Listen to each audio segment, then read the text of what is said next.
সাহেব তাড়াতাড়ি শুরু করো, আমাকে আবার অন্য কাস্টমার ধরতে হবে। আমি তখন মেয়েটির দিকে অবাক দৃষ্টিতে তাকিয়ে বললাম, আমি কি একটা খেতে পারি? না মানে অনেক মেয়েরা তো আবার ধোয়া সহ্য করতে পারে না। ঢং কত, যা খুশি খাও, তাতে আমার কোনো আপত্তি নেই। কত রকম মানুষ যেখানে আসে, সব কিছু সহ্য করে ফেলার অভ্যাস করে ফেলেছি। আমরা কিন্তু পরিচিত হতে পারি, কিছুক্ষণ গল্প করতে পারি। মেয়েটি রাগে চোখে তাকিয়ে বলল, যা করতে এসেছিস সেটা করে বিদায় হ। আচ্ছা কিছুক্ষণ কথা বলি না? আচ্ছা বল, কি বলতে চাস? তোমার নাম কি? আলতাবানু। আরে সেটা তো তোমার পোশাকি নাম, আসল নাম কি? মেয়েটি চুপ করে উত্তর দিল, অন্তরা। বলো তো তুমি হঠাৎ এই কাজে কেন? কিছুক্ষণ ধরে নীরবতা। তারপর অন্তরা হঠাৎ বলে উঠল, আমি তখন স্কুলে পড়ি, ক্লাস 9 থেকে ক্লাস 10 উঠবো। একটা ছেলে আমাকে অনেক পছন্দ করত। একদিন আমি স্কুলের সিঁড়ি দিয়ে নামছিলাম, হঠাৎ ছেলেটি আমার সামনে এসে হাত দিয়ে আমার পথ আটকে দাঁড়িয়ে রইল। আমি বললাম, সাগর এই কেমন অসভ্যতামি, তুমি আমার পথ আটকে দাঁড়িয়েছো কেন? আমি আর পারছি না তোমার পেছন পেছন ঘুরতে। একটা মেয়ে অনেক দূর থেকেই জানে এবং বুঝতে পারে কোন ছেলে তাকে লাইক করে, আর তুমিও হয়তো জানো আমি তোমাকে কতটা লাইক করি এবং কতটা ভালোবাসি। তুমি এসব পাগলের মতো কি বলছো? আমি তোমাকে পছন্দ করি কিনা ভালোবাসি কিনা সেটা তুমি কিভাবে জানো?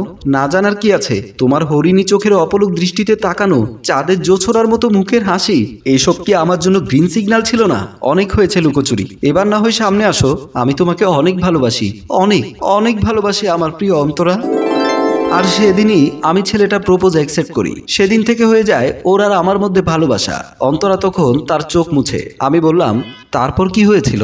একদিন আমার জন্মদিনে আমাকে সারপ্রাইজ দেয়, আমার জন্য কেক নিয়ে আসে। জানিস বাবু, আমি জন্মদিনে কোনোদিনও কেক কাটিনি, তাই খুব ভালো লাগলো। ওকে আরো অনেক বেশি ভালোবেসে ফেললাম। তারপর একদিন সাগর আমার জন্য অপেক্ষা করে আছে। আমি একটু পর গিয়ে তার পাশে বসি। আমি সাগরের চেহারার দিকে তাকিয়ে বললাম, তোমাকে এমন চিন্তিত দেখাচ্ছে কেন? আর হঠাৎ এভাবে খবর দিয়ে আনলে যে? তখন সাগর আমাকে জড়িয়ে ধরে কাঁদতে কাঁদতে বলল, অন্তরা আমাদের পালাতে হবে। আমি অবাক হয়ে বললাম, কেন? হঠাৎ এরকম সিদ্ধান্ত কেন? আমি বাবা মাকে তোমার কথা বলেছি, কিন্তু বাবা মা আমাদের সম্পর্ক মেনে নেয়নি, কারণ আমার জন্য আগে থেকেই নাকি আমার খালাতো বোনের সাথে বিয়ে ঠিক করে রেখেছিল। আর বলল, তোর যদি বিয়ে করতে হয় তোর খালাতো বোনকেই করতে হবে, না হয় বাড়ি থেকে বের হয়ে যেতে হবে। এখন এমন একটা সিদ্ধান্তে আমি কি করতে পারি বলো? অন্তরা একটা দীর্ঘশ্বাস ফেলে। অন্তরার চোখে জল, নাকে পানি, চারিদিকে নীরবতা। আমি বললাম, তারপর কি হলো? অন্তরা নীরবতা ভেঙে বলে উঠল, তারপর আমি সাগরের সাথে পালিয়ে গেলাম। সে আমাকে নিয়ে একটা বাসায় ঢুকে দেখি সোফায় বসে আছে একটা মহিলা, অদ্ভুত রকম দেখতে, বসে বসে পাঞ্চি বুঝছেন। সাগর আমাকে নিয়ে ওই মহিলার সামনে গিয়ে বসে। আমি কিছুই বুঝতে পারছি না মহিলাটিকে।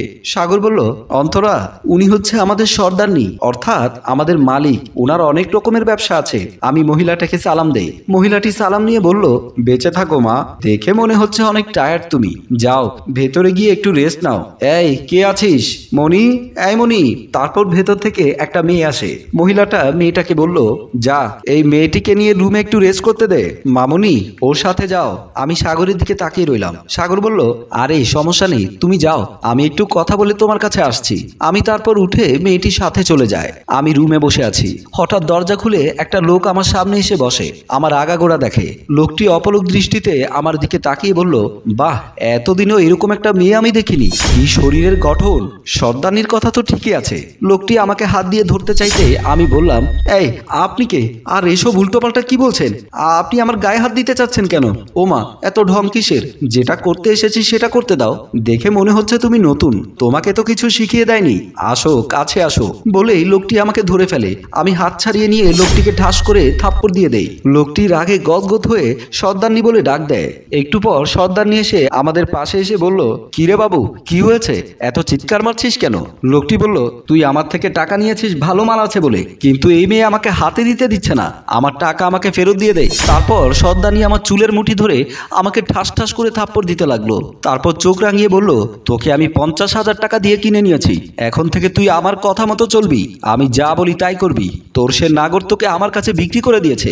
এই বলে সর্দারনি ওই লোকটিকে নিয়ে চলে যায়। আমি অবাক হয়ে উনার কথা শুনে কাঁদতে লাগলাম। সাগর এরকম কাজ কিভাবে করতে পারলো আমার সাথে? এবার শুনলি তো, এবার তাড়াতাড়ি করে চলে যা, এর পরের গুলো বলবে না। তারপর থেকে আর কিছু ভাবি না। আচ্ছা, এমনি তোমার কি ইচ্ছে ছিল? আমার ইচ্ছে ছিল লেখাপড়া শেষ করে একটা বড় জব করব, সমাজে মাথা উঁচু করে বাঁচবো, বাবা মায়ের মুখ উজ্জ্বল করব। অন্তরা চোখের জল আবারও মুছে বলল, নে এবার কর, না হলে সারাদিন চিল্লাবে। আমি টাকা বের করে ওর হাতে দিয়ে বললাম, এই নাও তোমার টাকা। কিরে বাবু, কিছুই তো করলি না, তাহলে টাকা কেন? এতক্ষণ তোমার গল্প শুনলাম, তার টাকা আর কি, আমি আর কিছু করব না, তাহলে আসছি। এই বলে আমি চলে আসলাম। কিছুদিন পর অন্তরার রুমে এসে মনি বলল, তোর ছুটি, তোকে আর এসব করতে হবে না। কেন? আমাদের সর্দারনি কি ভালো হয়ে গেল? একটা বাবু তোকে নিয়ে যেতে এসেছে, সর্দারনিকে 1 লক্ষ টাকা দিয়েছে, তাহলে তুই তাড়াতাড়ি ব্যাগ গুছিয়ে নে, লোকটি তোর জন্য অপেক্ষা করছে। অন্তরা দরজার সামনে এসে দেখে আমাকে দেখে সে অবাক দৃষ্টিতে আমার দিকে তাকিয়ে রইল। অন্তরা আমাকে বলল, আপনি কি আমাকে কিনে নিয়েছেন? আমাকে দিয়ে আপনার কি বা হবে? আমি তাকে হেসে বললাম, তোমাকে নিয়ে অনেক কাজ আছে আমার বাড়িতে যে একটা লোক দরকার। ও, বুঝতে পেরেছি, কাজের লোক। আমাকে নিয়ে এর চাইতে বেশি কিছু আশা করা যায় না। আমি তাকে হেসে বললাম, সেটা না হয় গিয়ে জানবে, আমি আমার মনের রানীকে এখানে ফেলে যাব না। মানে এরকম হলে বাড়িতে কি বলবে? আমার কেউ নেই, আর আজ থেকে তুমি অন্তরা না, আমার অন্তরায় বেড়ে ওঠা ওগো। অন্তরা ভাঙা গলায় বলল, কে বলল তোমার কেউ নেই? আজ থেকে আমি আছি।